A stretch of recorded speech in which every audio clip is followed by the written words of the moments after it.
ABAGGALATIYA essula 6 olunyiriri olusooka okutuuka ku lusembayo.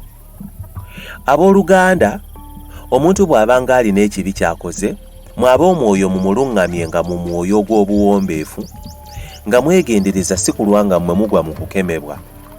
Mubeeraganenga emigugu mwekka na mwekka, mutuukirizenga bwe mutyo etteeka lya Kristo, kubanga omuntu bwe yeerowoozanga okuba ekintu, so nga si bwali, era yeerimbalimba.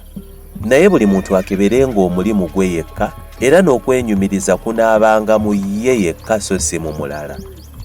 Kubanga buli muntu alyetikka omugugu gwe yekka. Naye oyo ayigirizibwa ekigambo agabanire wamu ebirungi byonna by'alina n'oyo amuyigiriza.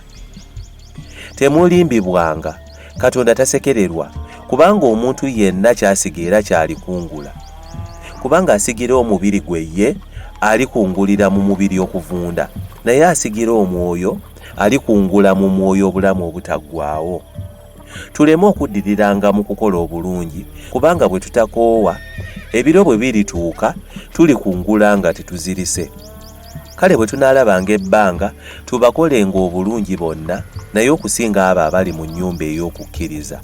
Mulabe bwe mbawandiikidde mu nnukuta ennene n'omukono gwange nze, bonna abaagala okwewoomereza mu mubiri bwe babawaliriza okukomolebwanga, balemenga okuyigganyizibwa olw'omusalaba gwa Kristo.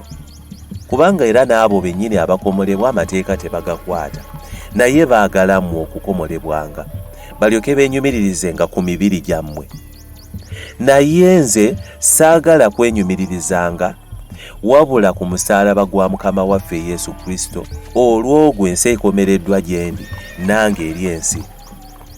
Kubanga okukomolebwa oba butakomolebwa si kyekikulu, wabula okufuuka ekitonde ekijja. N'abo bonna abanaatambuliranga mu tteeka eryo, emirembe gibenga mu bo, n'okusaasira ne ku Isirayiri wa Katonda. Okuva ne kaakano, omuntu yenna aleme okunteganya, kubanga nina enkuvu ya Yesu ku mubiri gwange. Ekisa kya Mukama waffe Yesu Kristo kibeerenga wamu n'omwoyo gwammwe abooluganda. Amiina.